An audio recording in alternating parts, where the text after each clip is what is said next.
हम में से बहुत से लोग अपनी जिंदगी की वैल्यू नहीं समझते और अपने जीवन को ऐसी चीजों में बर्बाद कर देते हैं जिनसे हमारा नुकसान ही होता है।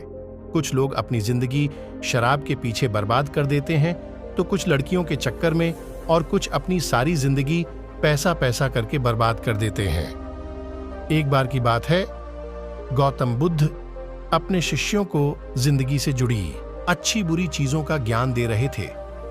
सभी शिष्य उनकी बातों को बहुत ध्यान से सुन रहे थे।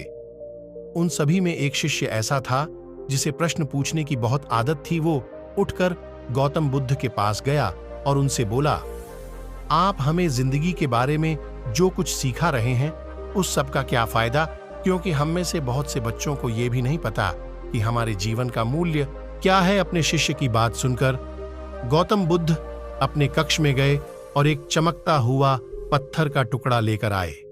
वो टुकड़ा उन्होंने अपने शिष्य को दिया और बोले, मैं तुम्हें इस जीवन का मूल्य तब बताऊंगा जब तुम इस पत्थर का सही मूल्य पता लगाकर आओगे। साथ ही ये ध्यान रखना कि तुम्हें ये पत्थर का टुकड़ा किसी को बेचना नहीं है। गौतम बुद्ध की बात मानकर वो शिष्य बाजार की तरफ चला गया। बाजार में सबसे पहले उसकी नजर एक फल बेचने वाले पर पड़ी और उसने वो पत्थर उस फल वाले को दिखाया और बोला, इस पत्थर के बदले आप मुझे कितने फल दे सकते हो?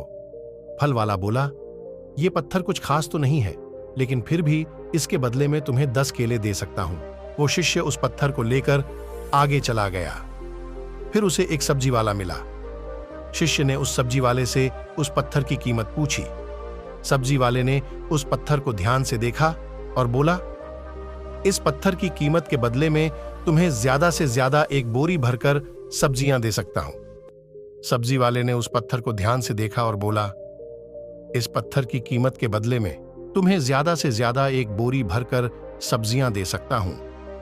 इसके बाद वो शिष्य उस पत्थर को लेकर एक सोने के व्यापारी के पास गया। उस पत्थर की टुकड़े की चमक देखते ही उस सुनार ने उसकी कीमत 100 सोने के सिक्के लगाई।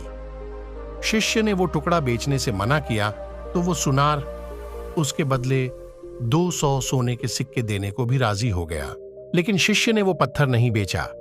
इसके बाद वो शिष्य एक हीरों के व्यापारी के पास गया और उनके सामने उसने वो पत्थर के टुकड़े को रख दिया।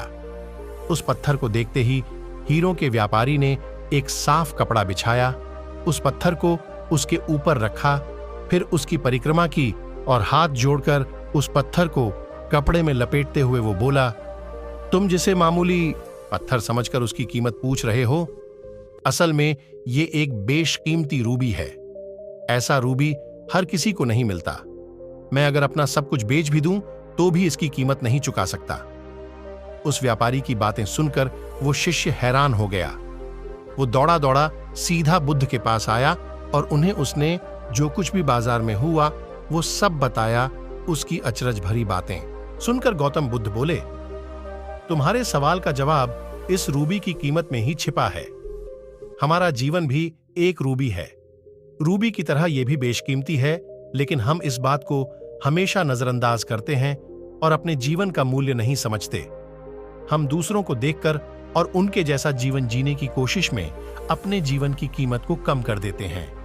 हम ये सोचते हैं कि हमारी जिंदगी की कीमत वही है जो दूसरे हमें बताते हैं, लेकिन ये बात हमेशा ध्यान रखना कि सामने वाला अपनी हैसियत, बुद्धि और अपनी समझ के हिसाब से तुम्हारी कीमत लगाता है। जिंदगी सिर्फ एक बार मिलती है, इसलिए इसको बर्बाद ना करें। अपनी जिंदगी को उतना ही कीमती समझें जितना कीमती आप अपने बैंक में रखें रुपयों को समझते हैं। आज के समय में लोग अपनी जिंदगी से ज्यादा कीमती प्यार, पैसों और दिखावे से भरी चीजों को समझते हैं। प्यार के चक्कर में लोग सुसाइड कर लेते हैं। पैसों के चक्कर में ऐसा काम करने लग जाते हैं जिससे उनकी जिंदगी बर्बाद हो जाती है। नाम कमाने के चक्कर में उल्टे सीधे काम करने लग जाते हैं। हमेशा याद रखें कि दिखावा करना जरूरी नहीं है। प्यार दोबारा मिल सकता है, पैसा फिर कमाया, लेकिन जिंदगी को फिर से पाया नहीं जा सकता। इसलिए अपनी इस बेशकीमती जिंदगी को अच्छे से जिएं, हर पल का आनंद लें। कभी ये ना सोचें कि आप इस दुनिया में किसी काम के नहीं हैं, न कभी ये सोचें कि आपकी जिंदगी व्यर्थ है। आपके होने या ना होने से कुछ फर्क नहीं पड़ता। जब भी ऐसे नेगेटिव विचार आपके मन में आए तो खुद को बस ये याद दिलाएं कि जीवन एक रूबी है और ये बेशकीमती है।